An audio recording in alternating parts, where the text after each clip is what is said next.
Olá, muito boa tarde para você que nos assiste. O Consulta ao Doutor de hoje fala sobre dois temas interessantíssimos: hidrocefalia e mal de Alzheimer. Quem tira as nossas dúvidas é o médico neurocirurgião Dr. Júlio Pereira. Já está aqui ao meu lado, não saiam daí, o Consulta ao Doutor já está no ar.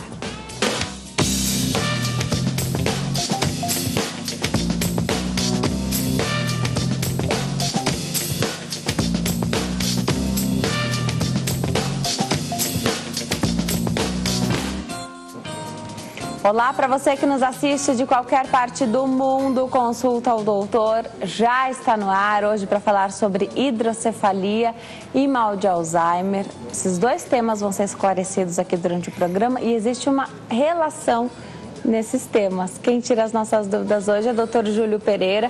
Já abre o programa falando com ele. Ele é neurocirurgião, escritor também. Já mostra os livros do doutor. Você vai poder levar para casa os exemplares aqui do livro também, dos livros do doutor. Prazer te receber de novo. Obrigada por ter vindo. Obrigado, Denise. Para começar, eu vou chamar já o pessoal que está em casa para participar do programa, mas esses dois temas têm uma correlação, né? Isso, é. É bem importante, Denise, que a população está envelhecendo, né? Sim. Então, nós estamos de frente a novos problemas de saúde, né? Se antigamente, no século passado, no meio do século passado, o que matava as pessoas era infecção, problemas correlacionados, hoje as doenças degenerativas têm aumentado muito em importância.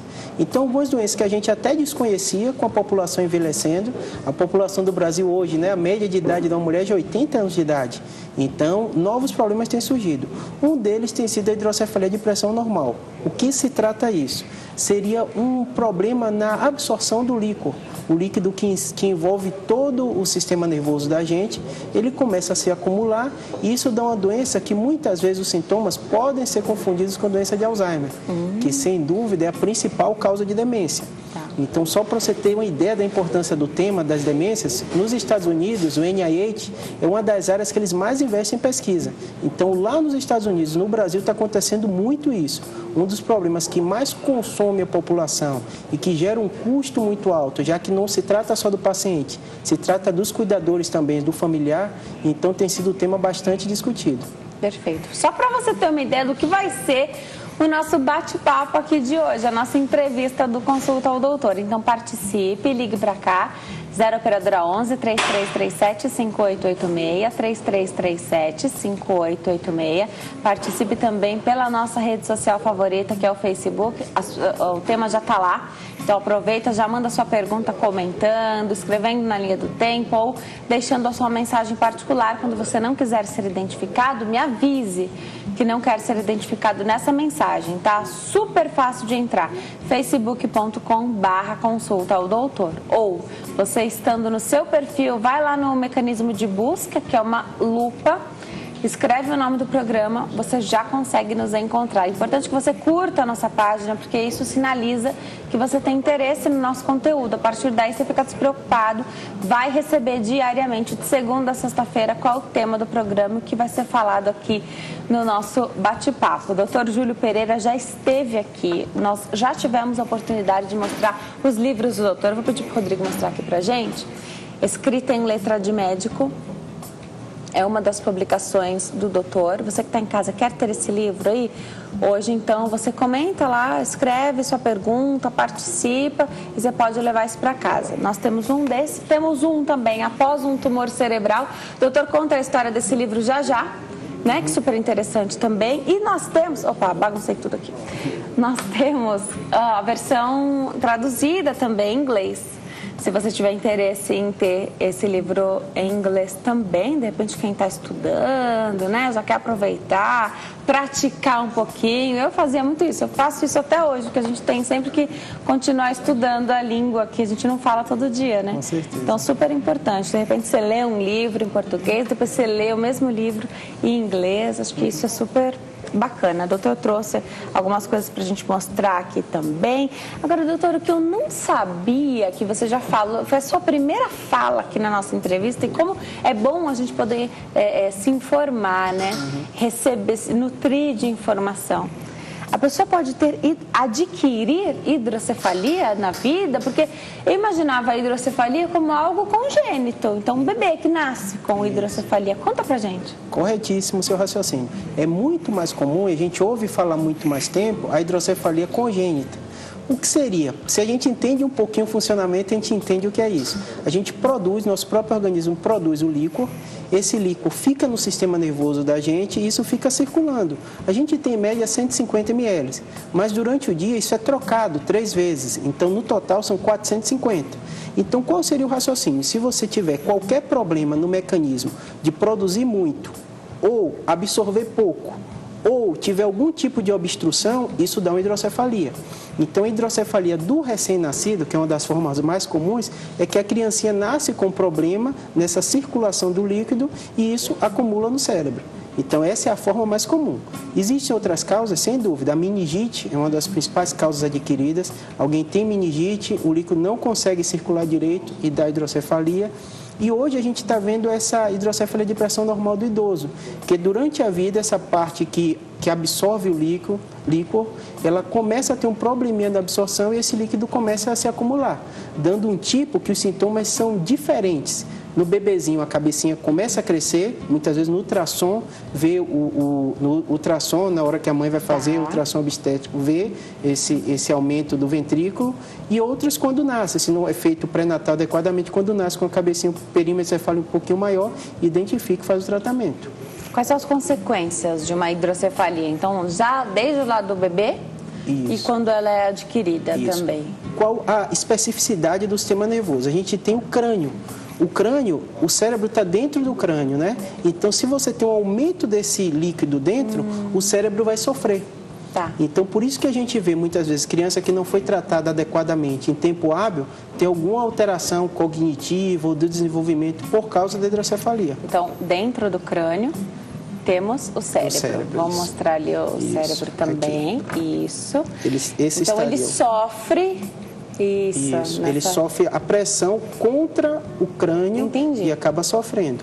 Entendi. E aí você pode ter um prejuízo cognitivo da criança também, motor. Com certeza. A fase quando a gente nasce, né, a fase de maior desenvolvimento. Tudo que a gente aprende nessa fase não vai se replicar no resto da vida. Então, é um momento muito especial.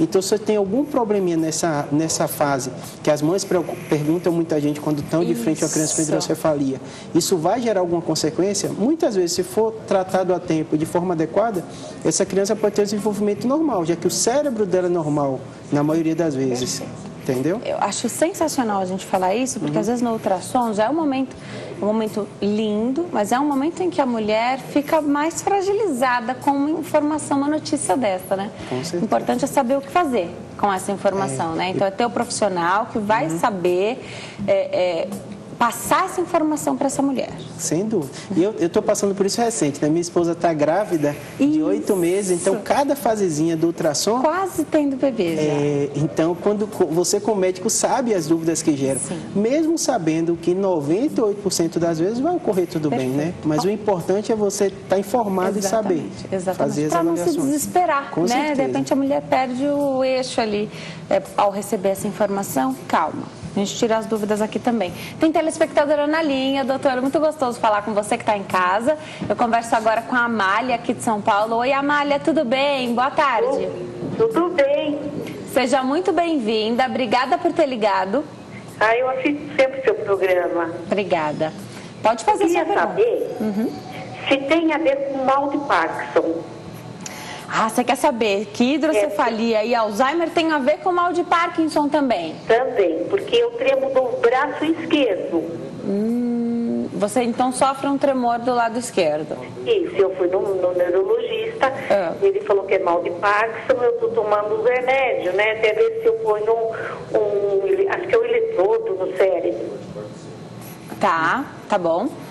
E você quer saber o que pode ser feito também, né? Isso. Tá, joia. Obrigada, Amália.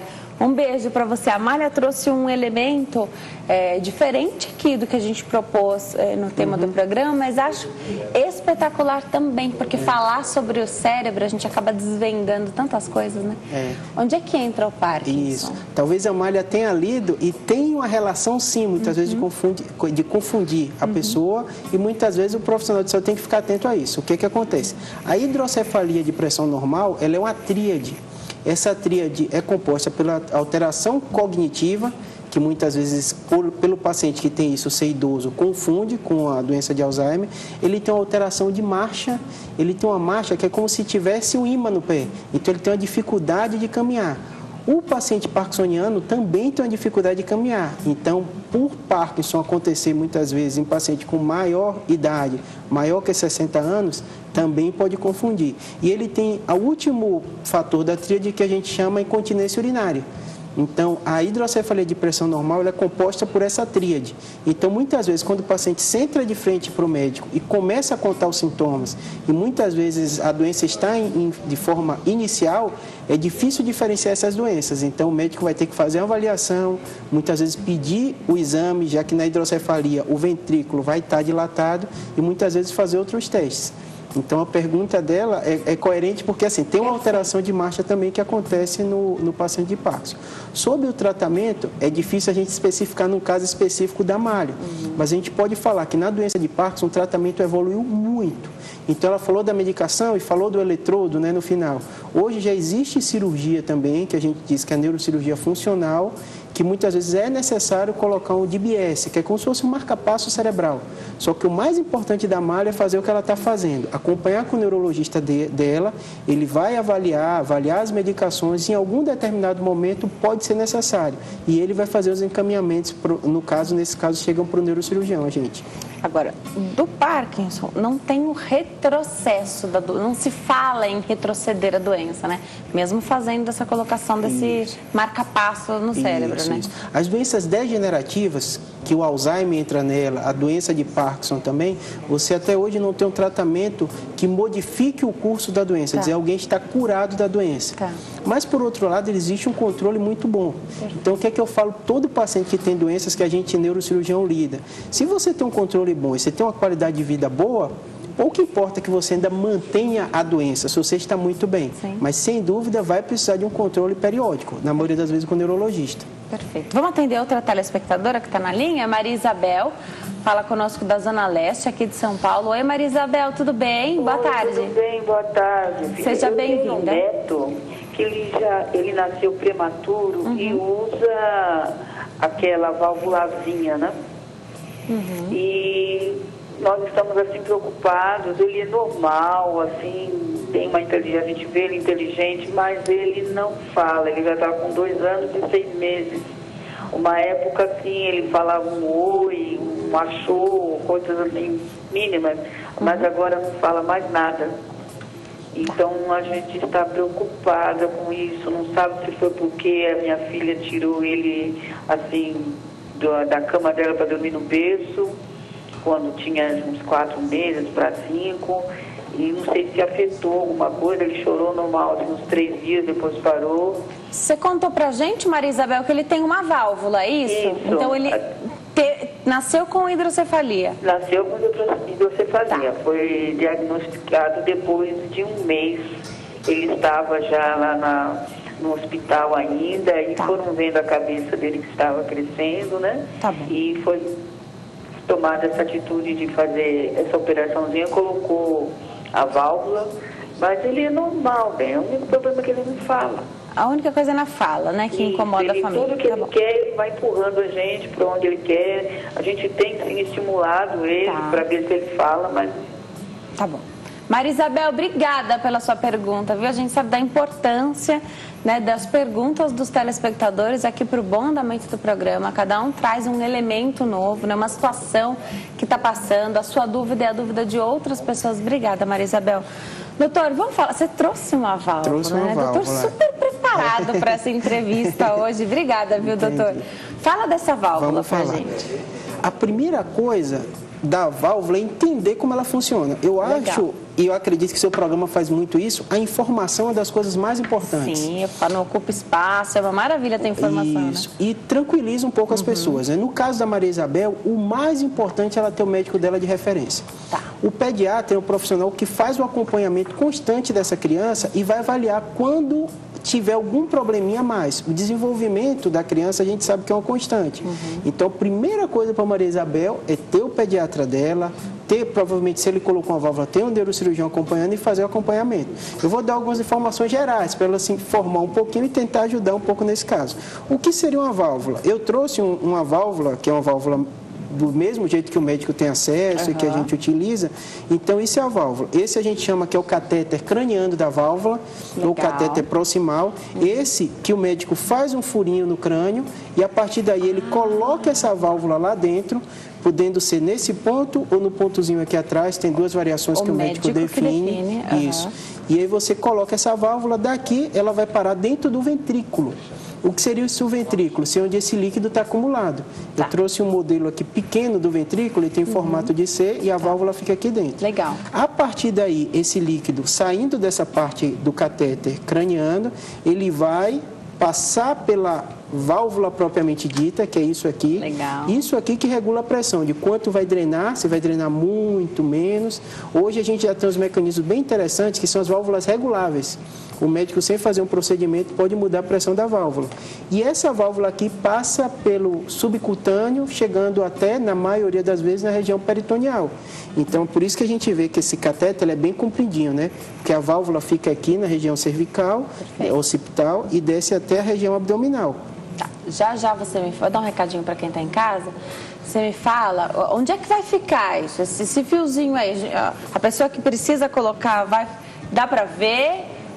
Tem que conseguir tocar nessa válvula, vai ao médico de quanto em quanto tempo para fazer essa regulagem, né?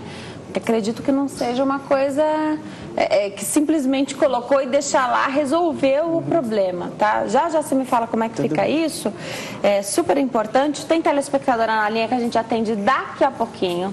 Vou chamar um recado para você que está em casa? Posso chamar meu recadinho? Porque, olha, super importante, a gente fala sobre saúde. O doutor Júlio Pereira está aqui hoje, ele é neurocirurgião, escritor. Aliás, vou reforçar para você que está em casa. Você quer ter os livros do doutor aí na sua casa?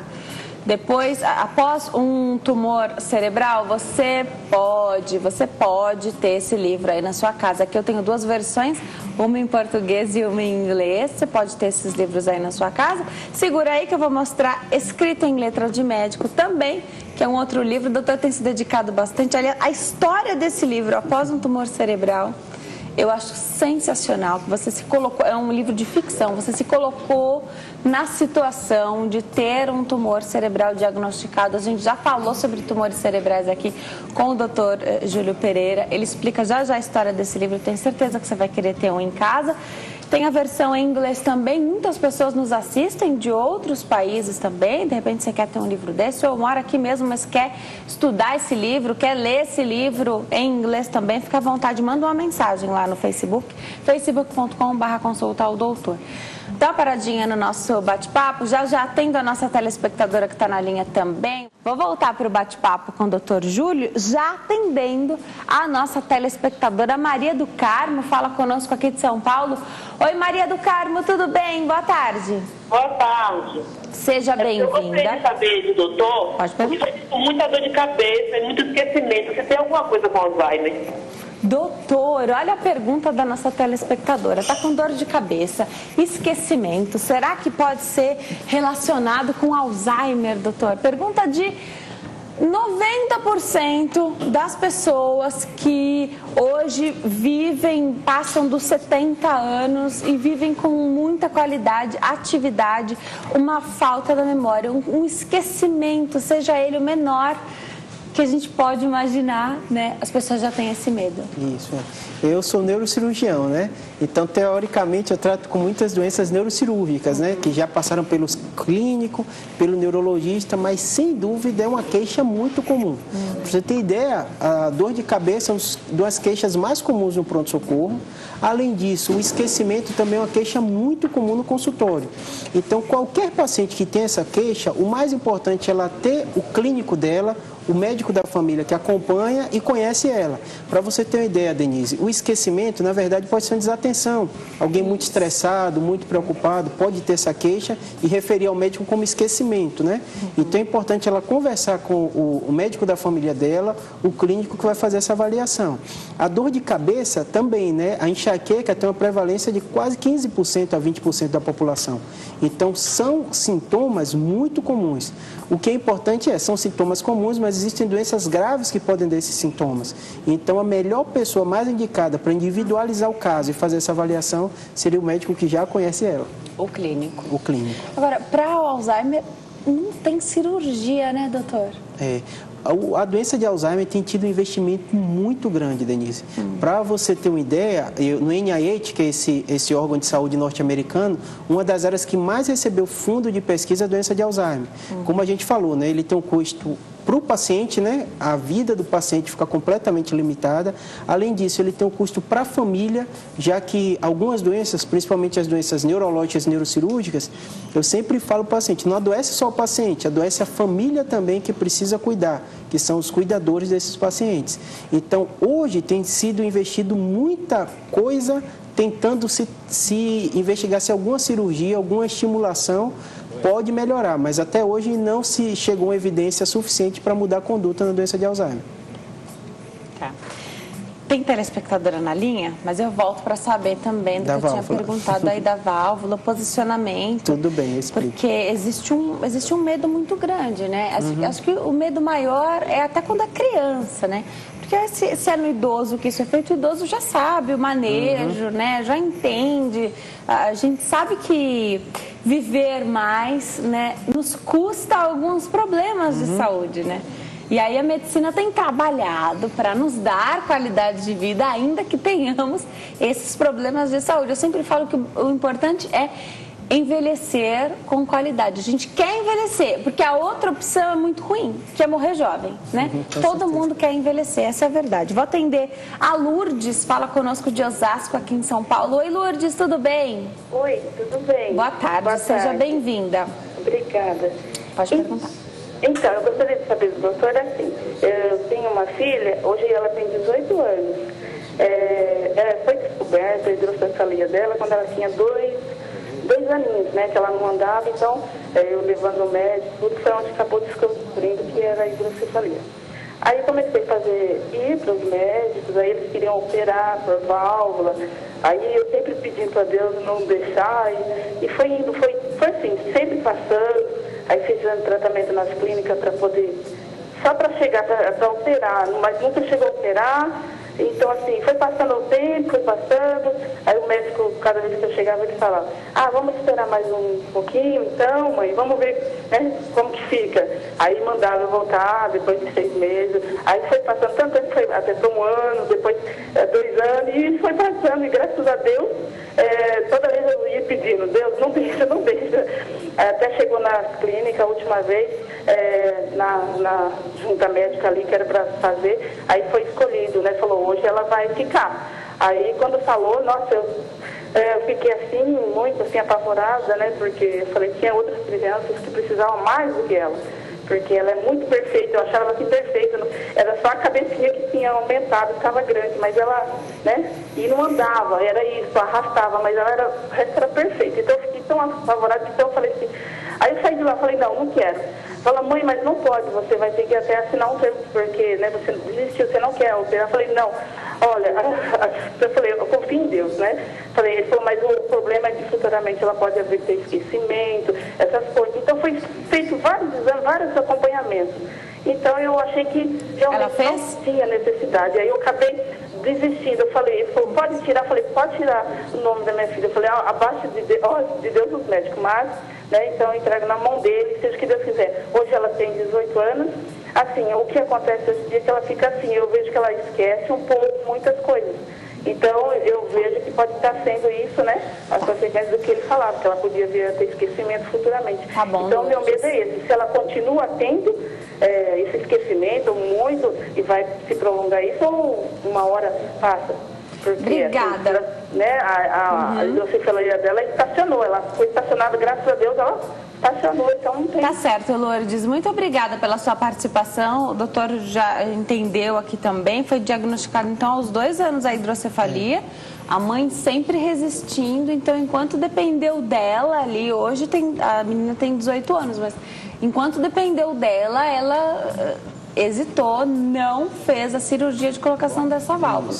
Hoje a menina tem 18 anos e sofre alguns esquecimentos. Exatamente o nosso tema do programa, né? Então, hidrocefalia e Alzheimer. O quanto isso pode confundir. Ninguém vai achar que a menina de 18 anos tem Alzheimer, né? Com certeza. Mas imagina se fosse com um idoso. Isso é uma consequência da hidrocefalia? O que acontece, Andy? Óbvio que é difícil a gente individualizar um caso, né? Ouvindo uma história e nem se pode fazer isso, né? Sim. O mais importante é ela ter o acompanhamento, como ela teve em um hospital de referência, e conversar.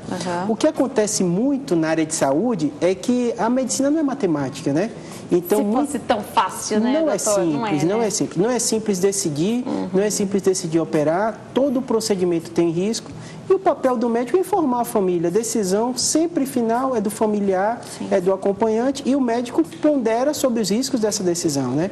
Então, esse é o aspecto mais importante que a gente tira. Como a medicina tira as informações e por que a gente diz um caso precisa operar ou não precisa operar?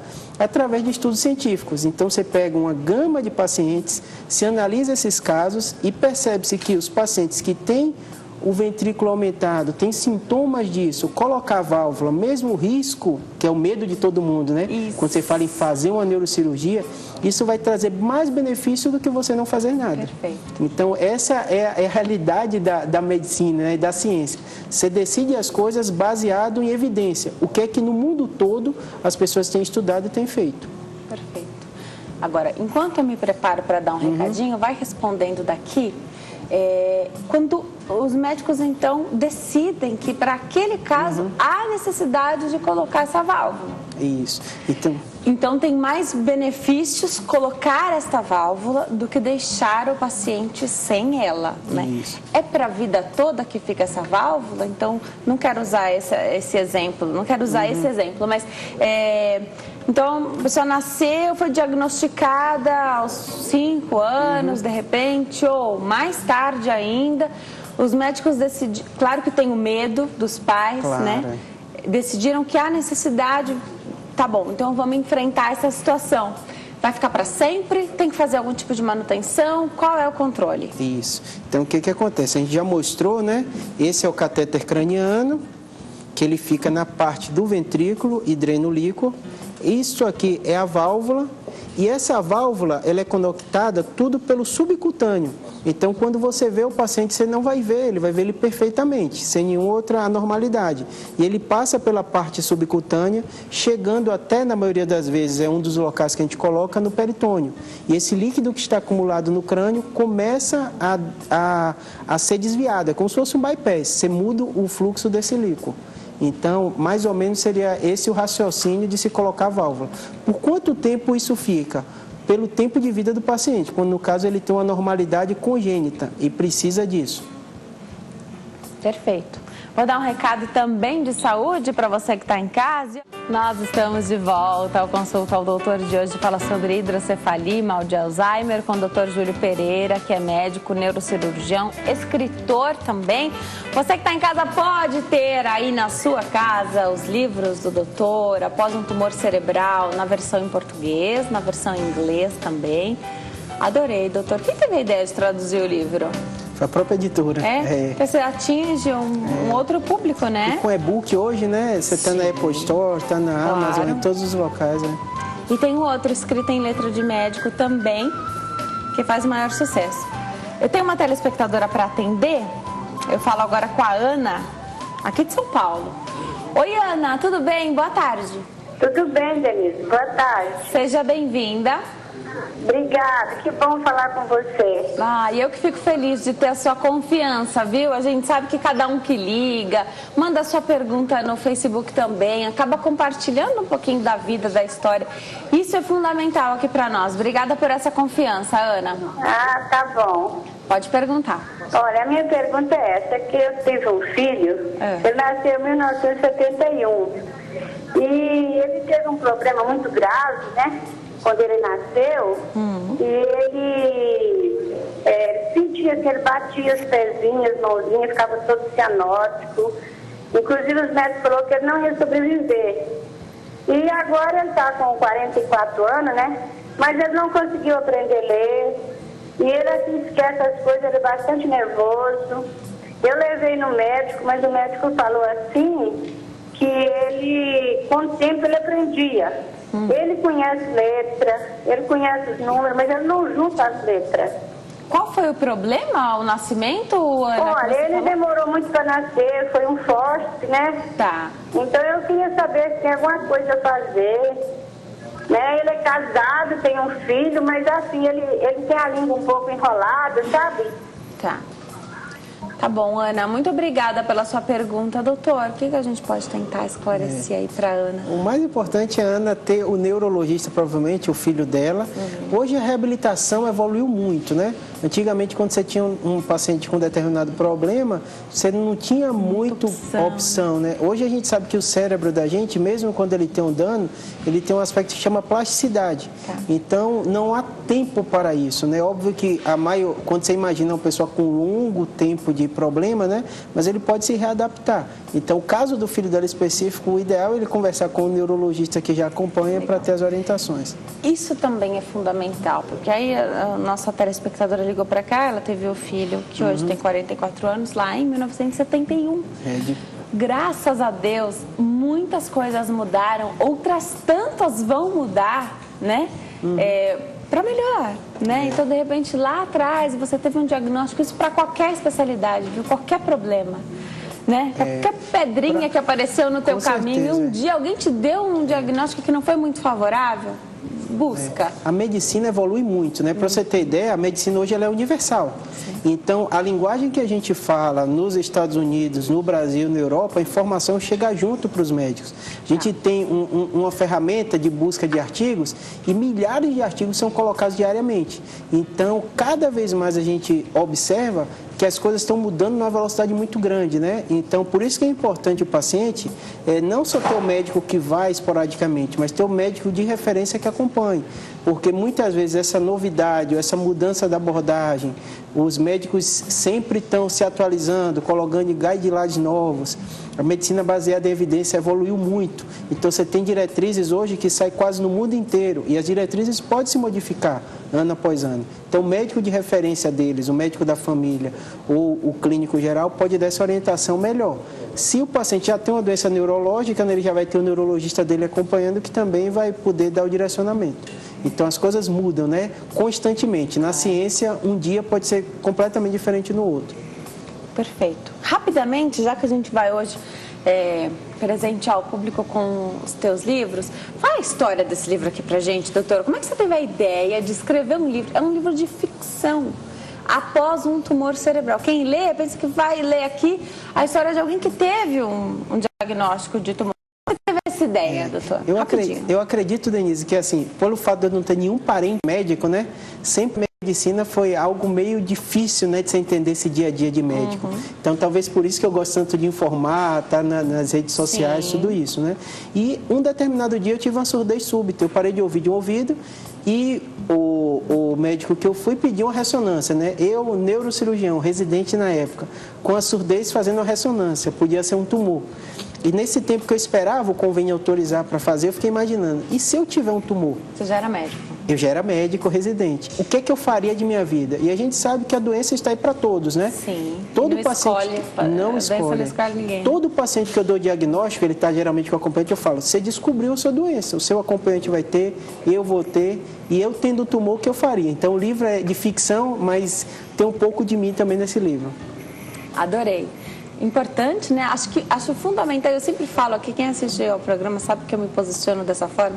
Acho que o médico tem que estar o mais próximo do paciente possível, né? A gente sabe que às vezes não dá para pegar no colo o paciente, mesmo que o médico queira fazer isso, mas ainda mais numa especialidade que trata de diversas doenças e que vai fazer cirurgia. Todo mundo tem medo de fazer cirurgia, né? Acho isso sensacional. Tem telespectador na linha? Quem fala conosco? Vitalina de Mairiporã, em São Paulo. Oi, Vitalina, tudo bem? Tudo bem, Vitalina? tudo bem. Seja bem-vinda, obrigada por ter ligado. De nada. Pode perguntar. Tá bom. Eu gostaria de saber, eu tenho um neto, ele nasceu com hidrocefalia. E depois de 15 dias, ele fez uma cirurgia, colocou uma válvula. E ele nunca não trocou essa válvula, ele está com 25 anos. Ele tem um probleminha assim na mão, e agora que ele começou a tomar medicamento. Até essa data ele não tomou medicamento nenhum, o médico falou que não havia necessidade. Eu gostaria de saber se vai surgir algum problema mais tarde, se ele vai ter que trocar essa válvula. Boa pergunta, Vitalina. Boa pergunta, doutor. Eu tenho essa dúvida mesmo. Então, a pessoa decidiu fazer a cirurgia, o médico achou que era a conduta correta, a família concordou, fez a cirurgia. Com 25 anos, você tem que trocar, não tem que trocar? Isso. Como que é o acompanhamento? Excelente pergunta, né? É interessante que os pacientes fazem pergunta que os médicos e a ciência fez e respondeu muitas delas, né? Uhum. Então, o que acontece? A gente mostrou a válvula de silicone. Você pode até pegar, Denise, para ver? Eu vou pegar. Adoro, porque a gente não tem oportunidade. Eu digo que eu sou uma pessoa de muita sorte, porque eu tenho a oportunidade de tocar elementos aqui que às vezes nem o paciente consegue. Nem o paciente. Eu gosto de mostrar bem até para o paciente antes da cirurgia para ele entender os riscos e como vai ser o acompanhamento, né? Então você coloca a válvula e ela é de silicone. A dúvida de todo mundo é, o médico vai deixar uma válvula, principalmente que é uma criança, de um determinado tamanho, né? Isso, a criança vai crescer e o silicone não é? Então essa foi uma dúvida, é uma dúvida muito grande, né? A gente conversou, né, que geralmente a hidrocefalia ocorre na infância, e a gente individualiza os casos, né? Por quê? Essa válvula vai ficar na pessoa e essa válvula vai começar a fazer parte do organismo da pessoa, né? Então vai ter uma fibrose ao redor. Então muitos pacientes eles colocam a válvula na infância e podem ter a vida toda com essa válvula funcionando e drenando, e outros, o problema, entre aspas, o organismo conseguiu resolver ele e ela ficou ali. Como a válvula muitas vezes está envolvida pelo organismo, por isso que é importante individualizar o caso. Muitas vezes o médico opta por só seguir e acompanhar. Então, não existe uma resposta única para essa pergunta dela, né? Cada caso o médico vai analisar e a gente tem muitas vezes pacientes que vão ficar anos com essa válvula sem precisar fazer nenhuma revisão. Agora, é possível que haja uma sequela pela hidrocefalia, mesmo quando muito bem acompanhado e tendo feito essa cirurgia o quão antes foi possível, né? Isso, sem dúvida. Quais são os riscos, né? Que esses riscos, como a gente fala, como essa hidrocefalia é uma doença comum, tem estudos com milhares de pacientes seguidos, né? O principal problema que a gente tem da válvula, principalmente logo depois que coloca, que a gente chama é a infecção, já que a gente corta a pele, então nossa pele mesmo tem organismo, bactéria, né? Então mesmo sendo feito tudo corretamente, pode ter infecção. A válvula, como a gente mostrou, né, ela é de silicone, ela pode obstruir? Pode. A válvula propriamente dita, né, é um mecanismo, né, é algo... Pode dar errado. Pode ter um mau funcionamento dela. Então são essas intercorrências. Óbvio que são intercorrências raras. Mais de 95% dos casos. Corrigidas. E que é por isso que é importante o acompanhamento.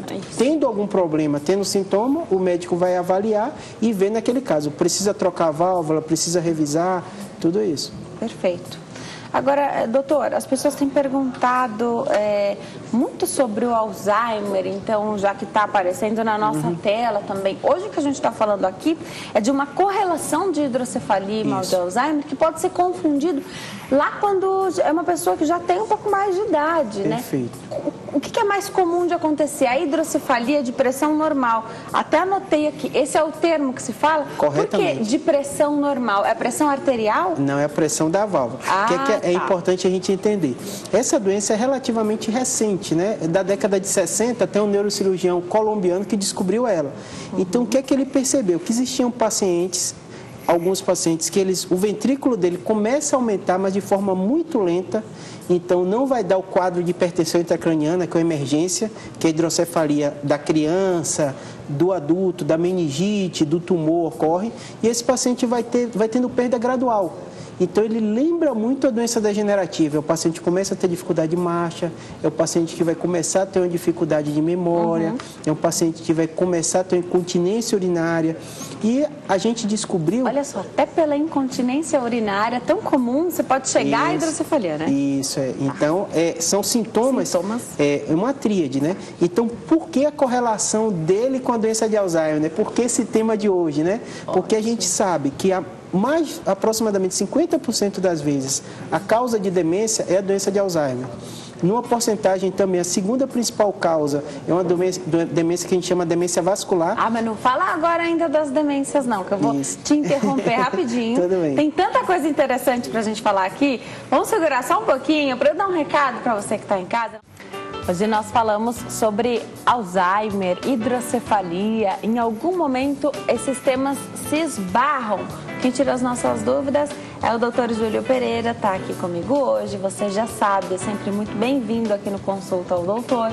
Você pode mandar sua mensagem através do Facebook, facebook.com/consulta ao doutor. Pode também ligar para cá durante todo o tempo do programa, 0 operadora 11 3337 5886. Doutor, estava me explicando, não esqueci não, te interrompi, mas eu não esqueci.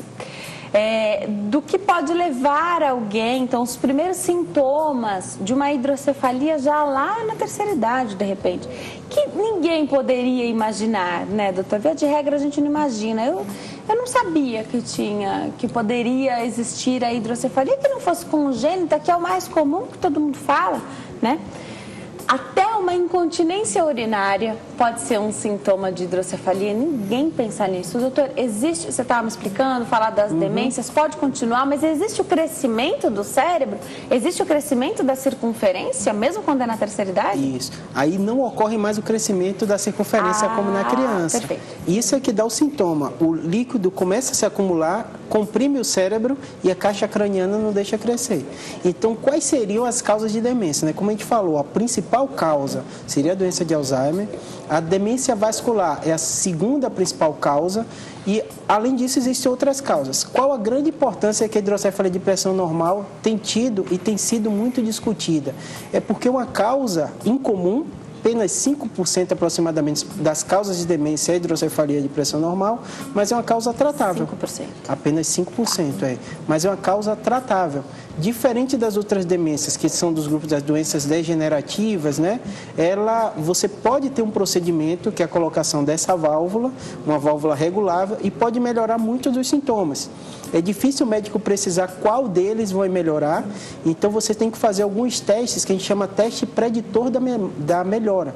Então, o médico avalia, vê as outras causas possíveis, geralmente o neurologista que faz isso, ele identificou que esse paciente tem uma possível hidrocefalia de pressão normal. Fez o exame de imagem, a ressonância, a tomografia, ele manda muitas vezes para o neurocirurgião e faz alguns testes.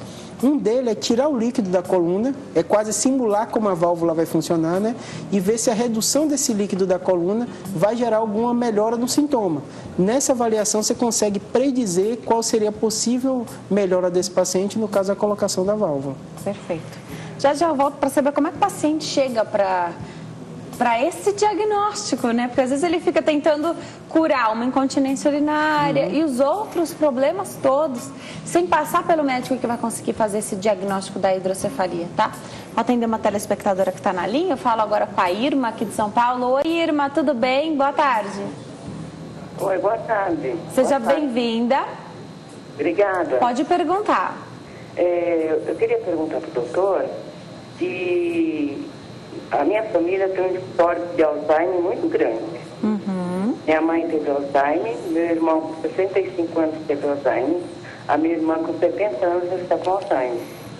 Eu tenho 63. Eu gostaria de saber de que jeito eu poderia estar evitando essa doença e se é verdade que isso cobre 10 anos antes. Boa tarde, muito obrigada. Obrigada, Irma. Um abraço para você. Doutor, como é que a gente... Todo mundo quer evitar o Alzheimer, né? Isso é fato. Tem como fazer isso? A gente sabe que tem que exercitar o cérebro. Quando existe um histórico, tem mais medo ainda. Como que é? A pergunta, seu público é muito inteligente, né? Então, muitíssimo. Eles fazem pergunta que a ciência que os médicos têm feito, né? O primeiro aspecto que tem sido pesquisado muito na doença de Alzheimer é a gente fazer o diagnóstico precoce. Para você ter ideia, a ciência é bom que ela evolui muito na área de pesquisa e demora muitas vezes dessa tecnologia a chegar ao público de um modo geral, né? Então a gente sabe que a ressonância num paciente que tem um Alzheimer, muitas vezes ele mostra atrofia de algumas regiões. A grande pergunta da medicina hoje é, será que a gente consegue identificar precocemente um paciente com doença de Alzheimer? E diagnosticando precocemente, que tipo de tratamento pode ser feito? Hoje, os guidelines não colocam ainda de forma populacional ou chegou na realidade de fazer esse diagnóstico precoce. O que tem evoluído muito são as ressonâncias que a gente chama ressonância funcional. Se tentou também fazer algumas análises no líquido retirado da coluna e fazer análise de algumas substâncias para diagnosticar ou predizer a chance de alguém ter Alzheimer. A grande dificuldade, eu brinco que é a bênção e a maldição da medicina hoje, né? A informação chega muito rápida. Então, você tem um artigo que acabou de ser publicado numa revista científica americana, sai no New York Times, sai aqui no Brasil e todo mundo tem informação. Muitas vezes essa informação é a informação de um artigo. E não está disponível. E não está disponível e muitas vezes não tem evidência ainda daquilo ser modificador. A ciência necessita tempo. Então, hoje a gente pode dizer, o diagnóstico precoce da doença de Alzheimer ainda não está plenamente disponível, a gente não tem dessa resposta e também a gente não tem o tratamento que vai modificar o curso da doença. Você identificou precocemente um aspecto e mudança do curso da doença também a gente não tem. Mas consegue controlar muito bem com a qualidade de vida boa. Isso é o mais importante. Tá. Tem telespectador na linha? Eliane, do Rio de Janeiro, fala conosco. Não esqueci da pergunta, como é que o paciente chega até você? Porque conforme os sintomas vão aparecendo, eu acredito que as pessoas, é assim que a gente faz, infelizmente. Né? Você vai tentando encontrar ali o especialista. Com então, certeza. tá com problema de incontinência, vai no urologista. Faltou a memória, você já vai no neuro com essa informação. E, de repente, não é um profissional que vai trabalhar com a amplitude que a gente está conversando aqui hoje, né? Eliane, do Rio de Janeiro, boa tarde, tudo bem? Boa tarde, tudo bom? Seja muito bem-vinda. Boa tarde, tudo bom? Pode perguntar. Eu queria tirar uma dúvida. A minha filha nasceu com hidrocefalia, 7 meses. Aí ela foi e colocou uma válvula. Ela ficou numa UTI 2 meses. Aí agora ela já está com 12 anos. Só que eu parei o tratamento dela, que eu fui assim um tempo atropelada, aí tive que parar. Aí agora eu peguei um X-Red para poder voltar ao tratamento dela. Só que a válvula dela, ela não reclama, nunca deu problema, só que tá esticadinha no pescoço. Aquela borrachinha que é de silicone. E eu também estou preocupada com isso. Tá bom. Tá certo. Obrigada, Eliane. Doutora, você falou da importância de continuar, seguir esse tratamento. Se por algum motivo houver interrupção, voltar agora, né? Com certeza. O mais importante é ela seguir. Ou no médico, ou no serviço, se ela não tem um plano, alguma coisa, ir no posto de saúde, que eles vão orientar direitinho o fluxo. O que é a grande questão da válvula? É um mecanismo que a pessoa vai ficar pelo resto da vida. Então, ela precisa ter acompanhamento, porque caso ocorra algum problema, ela sabe a quem recorrer. Agora, sobre a sua pergunta que você fez, né? Sabe por quê, doutor? Todo mundo quer saber. Eu vou aproveitar, vou me posicionar para dar um recadinho, mas eu vou te escutar durante todo o tempo, porque essa é uma dúvida que eu tenho também, né? Como é que a gente chega no especialista certo e no profissional que vai conseguir enxergar esse tanto de sintomas que o paciente vai relatar, né? Acredito que seja uma das consultas mais longas, essas que os pacientes trazem já na terceira idade, um monte de informação, né? Quem é que vai conseguir entender com essa amplitude, doutor? Doutor Júlio Pereira não consegue atender todo mundo também, né, doutor? Conta um pouquinho pra gente. O mais importante, Denise, todo paciente que chega para mim, a gente diz que é o fluxo do paciente, né? Como esse paciente vai. O mais importante, a gente repete isso, mas isso a gente tem visto que é o melhor resultado do paciente, ele ter um médico de referência. Quando a gente está falando de hidrocefalia de pressão normal ou as demências, o geriatra ou médico da família vai ter um papel essencial. Vai ser o médico que vai conhecer o paciente, conhecer as comorbidades e vai notar a sintomatologia. ele identificando que esse paciente está com quadro demencial, fugindo um pouquinho a rotina dele, ele vai encaminhar esse paciente para o neurologista.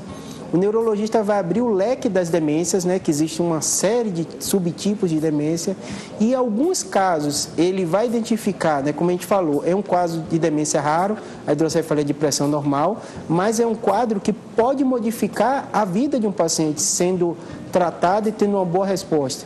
Então, a partir do momento que o neurologista identificou, suspeitou da hidrocefalia de pressão normal, vai fazer os exames e aí sim ele vai encaminhar para o neurocirurgião. Então, se eu deixo uma mensagem dessa sua pergunta é importantíssimo e é essencial ter o médico de referência, que é o médico que vai ver o paciente como um todo e vai identificar qual especialista. É difícil o próprio paciente tentar fazer o diagnóstico e ir procurando o especialista. O ideal é ele ter o médico que confie, que conhece ele, que vai dar esse direcionamento. Legal. Já eu volto para saber quais são esses exames que são feitos, uma vez que há essa desconfiança, né? E outra coisa, eu tenho recebido várias mensagens aqui no Facebook de pessoas que tiveram hidrocefalia, mas lá na infância, e que a conduta adotada pelos médicos foi a de não colocar a válvula. Tá, doutor? Já você explica se o acompanhamento deve ser ainda mais rigoroso e se num determinado momento aí nessa estrada, nessa linha que foi traçada pela equipe médica, acompanhada pela família, pode ainda haver a necessidade de colocação de válvula, tá? Já, doutor, explica pra gente. Doutor, uma vez que há essa desconfiança de que esse médico de referência, esse médico da família, que hoje infelizmente tem se perdido tanto, né, doutor? Como é difícil fazer o acompanhamento com um médico só, ter um médico ali que enxergue esse paciente, ainda tem, a gente busca, eu sei. Conta pra gente, quais são os exames que são pedidos? São exames invasivos, exames simples? Como é que é? O primeiro aspecto e mais importante é a história clínica, né? Então o médico vai colher essa história, ver se aquela tríade está presente ou não e a partir daí o diagnóstico é feito junto com a história clínica, o exame de imagem, na maioria das vezes hoje a ressonância você faz e vê esse ventrículo dilatado, a partir daí você tem a suspeita. Tendo a suspeita, você confirma se isso melhorará ou não através desse que a gente chama TAP test. É um nome em inglês, mas quer dizer essa retirada do líquido e ver se a retirada do líquido vai dar melhora do sintoma. Afinal, se a gente vai fazer um bypass, né, o líquido vai ser tirado constantemente. A gente quer ver, antes de fazer a cirurgia, se isso vai ocorrer uma melhora ou não. Então, é uma caminhada, né? Não é uma doença que você faz um diagnóstico no pronto-socorro, em uma consulta só. Agora, quando o paciente chega no consultório de um neuro, e eles vão cada vez mais fácil acesso, acho excelente, né? Cada vez que o paciente chega e ele já leva a suspeita do Alzheimer, né? Hoje o paciente tem feito isso, a família mesmo já leva. Doutor, será que é Alzheimer? Tem que ser levado em consideração. Então, hoje, o tema do programa, isso tem que ser levado em consideração pelos médicos que recebem os idosos. E os idosos e suas famílias, geralmente essas pessoas vão com um acompanhante, né? Isso tem que ser levado em consideração? Sem dúvida. A gente evoluiu muito e está descobrindo outras causas de demência. Algumas delas reversíveis. A gente falou da hidrocefalia de pressão normal, tem algumas alterações, né? Doenças infecciosas que podem dar um quadro bem semelhante, um quadro demencial. Então, o médico que avaliará de início, ele vai abrir esse leque de opções, né? A gente falou várias vezes, né, no médico de referência, você falou da dificuldade. Hoje, cada vez mais difícil. A gente sabe da importância, né? Mas é difícil. Com certeza. Às vezes chega no consultório, né, paciente que a primeira consulta que ele está tendo já é com o neurocirurgião, né? Isso. E eu falo, quem é o médico? Exatamente. Então, é muito importante, né? Porque às vezes você vai no especialista que está olhando um determinado problema. E esse paciente, você percebe muito claramente, o paciente que tem um médico de referência, que tem um acompanhamento, você consegue entender melhor o que está se passando, né? Afinal, a gente não trata só a hidrocefalia, não trata só a doença de Alzheimer, né? É importante tratar todo o paciente, né? Exatamente. E como cada vez mais as pessoas têm, os médicos têm se importado sempre com a sua especialidade, então se foge um pouquinho, eles já recomendam para outro especialista. A gente entende isso, mas quando o paciente está ali na tua frente, você é médico, o paciente está na tua frente, você não pode deixar ele embora sem dar um direcionamento, sem ter certeza de que ele vai buscar o outro profissional, né? Enfim. E principalmente quando a gente fala de idoso, né? Cirurgia de idoso, a gente sabe os riscos, né, de qualquer procedimento cirúrgico. No idoso, esse risco é maior, né? E além disso, o histórico, né? O paciente idoso, ele tem uma história toda de vida, né? Então é importante ele ter esse feedback. A gente fala que precisa, não é porque é o idoso que você tem que ter paciência, não, mas é porque ele tem muita coisa para te contar. Ele tem uma vida inteira para te contar ali. Fazer uma anamnese com uma pessoa de 12 anos é fácil, né? Tem pouca história para contar, mas com uma pessoa mais velha, você realmente vai precisar ouvir, você tem que estar disposto a ouvir. Por isso que eu acho sensacional essas especialidades que vão tratar os idosos. Vou atender a última telespectadora do dia, Rosimar, fala conosco do interior do Ceará. Oi, Rosimar, tudo bem? Tudo bem. Seja bem-vinda, obrigada por ter ligado.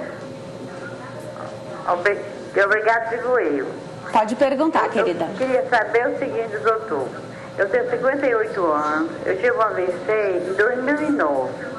Só estou comprometida as pernas e os braços. Só eu fiz muito tratamento de fisioterapia, fisioginástica, eu melhorei, evoluí muito. Mas só a pergunta é, meu corpo dói tudo. Eu sinto uma dor total no corpo. O que será e o que eu devo tomar? Porque eu também, até hoje eu tomei, não serve pra nada, até hoje. Ou seja, você busca ajuda, né, Rosimar? Busca ajuda, eu queria saber assim, mais ou menos o que eu tenho que fazer, o que eu tenho que tomar, para viver essa... E andar também não consigo, eu só caminho dentro de casa, lá fora eu não consigo, é com apoio, mesmo assim, minhas pernas doem demais. Obrigada, Rosimar, um beijo para você, para todo mundo aí do Ceará. Doutor, vamos tentar ajudar a Rosimar, teve um AVC em 2009, hoje ela tem 58 anos. Sofre com dores, um neuro pode ajudá-la? Com certeza, né? Esse médico que ela já deve ter, né, que faz o acompanhamento, ela conversar bem, específico. Falar que os remédios que ela já tomou não resolveram. Isso, e conversar, né? Dor é um sintoma, né? Isso. Então, quando você fala de sintoma, você tem que ir atrás da causa dos sintomas, né? Então, o leque é muito grande, né? Então, o mais importante é ela conversar com esse neuro dela, passar essa ansiedade, essa preocupação dele, para ele tentar dar o melhor direcionamento. Porque a gente entende também que o nosso organismo é único, né? O que resolve para mim, às vezes não resolve para mais ninguém, né? E é muito complexo, E às vezes é difícil encontrar o medicamento certo, né? Dor, é complicado. Hoje com certeza. Se tem feito uma escala de dor, né? Então, de 0 a 10, em que escala você coloca a sua dor? Esse estudo da dor, eu adoro. Né? Então, quando você vai para um hospital, sempre eles perguntam a dor, qual o número que você dá, a nota que você dá para a sua dor. E para você ter ideia, tem pacientes que precisam do médico especialista, que é a medicina da dor. Muitas vezes anestesista faz isso, outros profissionais. Então, o que não dá é para a pessoa estar sentindo aquele incômodo e não procurar auxílio, né? Pode não ter nada a ver com o AVC dela e nem com o comprometimento que ela tem nos braços e pernas, essa dor? É difícil avaliar, né? O mais importante é ter o detalhe para ela saber. Buscar. Mas é importante, viu, Rosimar? Eu sei que você vai atrás, você busca. Até hoje não teve sucesso com essa dor, né? Não conseguiu se livrar dessa dor. Avisa o teu médico que você não teve sucesso com aqueles medicamentos ainda. Volta, né? Você deve receber também no seu consultório. Com certeza. Doutor, não deu certo esse remédio que você me passou. Medicina que a gente falou, não é matemática, né? E também a gente tem uma série, muitas vezes, de tentativas, né? Conversar, dor é subjetivo, então ela precisa desse feedback. Com certeza. Doutor, para caminhar para o final do consulta ao doutor de hoje, a gente falou dessa visão ampla que é preciso ter, né? Mas de repente alguém está nos assistindo e fala, opa, pode ser comigo. Os médicos ficam irritados se o paciente chegar, então é num neuro, a gente está falando dessa consulta que vai acontecer num neuro, que não precisa ser no neurocirurgião, pode ser no clínico, né? Chegar e falar assim, doutor, será que você não pode avaliar? Será que eu não tenho hidrocefalia? Isso pode acontecer, o paciente pode sugerir, já que ele pode estar assistindo a consulta hoje e falar assim, será que é meu caso? Sem dúvida. Às vezes alguém ouviu aqui e se identificou 100% com os sintomas que você falou. Essa já é a realidade de quase todo consultório, né? Hoje o paciente vê a ressonância, já vê o laudo, já joga na internet, pesquisa, né? Já pesquisa. Dá uma dor de cabeça às vezes? Eu gosto. Eu acho que quanto mais informação o paciente tem, o inicial é às vezes mais complicado, né? Porque ele chega cheio de informações que ele não entendeu direito. grandes preocupações daquela informação, a gente tem um viés de busca negativa. Eu falo com o paciente que se eu boto as doenças que eu trato no Google, eu não trataria mais, porque só resposta ruim, tratamento ruim, a gente vê que a realidade não é aquela. Mas o paciente ir atrás de fonte confiável, se informar, passar isso para o médico. Acho que a relação do médico e do paciente não é de desconfiança, e sim de confiança. E quando você confia, você fala o que você está pensando, né? Então, acho que esse é o mais importante. Quando você confia no médico que você escolheu, você faz junto com ele o tratamento que você estabeleceu, né? Confia mesmo. Você falou que vai fazer cirurgia, vai fazer cirurgia. Se a conduta não fazer, vai só acompanhar. Para encerrar, não posso deixar, eu fiz essa pergunta aqui da Elizabeth Cardoso. Ela tem um filho, tem hidrocefalia parcial, não é total, não precisou de válvula. Porém, ele também tem um cisto no cérebro. Ela quer saber se esse cisto pode ter sido por causa da hidrocefalia ou não. Hoje ele tem 8 anos, mas tem um atraso. Ela disse que ele parece ter 4. Prejudicou o desenvolvimento dele. Obrigada, Elizabeth. Você foi bastante clara aqui na sua mensagem. Optou-se por não colocar a válvula. Quando essa é a conduta, então é porque pesou prós e contras. Com certeza. O que acontece? A gente, quando fala de neurocirurgia, houve uma revolução grande na década de 80, né? Porque o exame de ressonância, o exame de imagem, tomografia, chegou nesse período e difundiu no mundo inteiro, né? Então, hoje a gente está encontrando muito achados nos exames de imagem. Então, muitos pacientes têm cisto aracnoide que o médico só acompanha, não precisa observar. Tem pessoas que têm um ventrículo, que a gente falou o tempo inteiro, dilatado, que a gente chama ventriculomegalia, sem hidrocefalia, sem clínica, sem sintoma.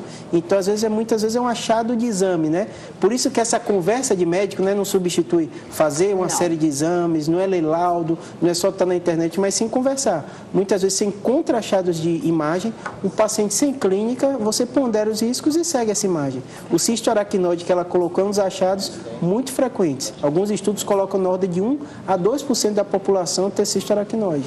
Doutor, adorei te receber aqui de novo. Sempre um prazer, bastante esclarecedor. Infelizmente, nosso tempo acabou. Vou deixar os contatos do doutor. Pode colocar na tela, 0 operadora 11 3141 9550 3141 9553. O site é www.weneuro.com. weneuro.com. Doutor, volte sempre. Obrigado. Promete que você não abandona a gente? Com certeza, estarei aqui. Então vem pra cá, adorei, viu? Obrigada por ter trazido aí. Os livros também, você que está em casa, eu vou escolher 3 pessoas aí para levar para casa os livros do doutor. Você viu que ideia boa, né? Após um tumor cerebral, uma história de ficção e escrito em letra de médico. Amanhã a gente fala quem foram os ganhadores, tá certo? Muito obrigada, doutor. Obrigada a você que nos assistiu até agora. Fiquem com Deus. A gente se vê amanhã às 3h35 ao vivo. Tchau.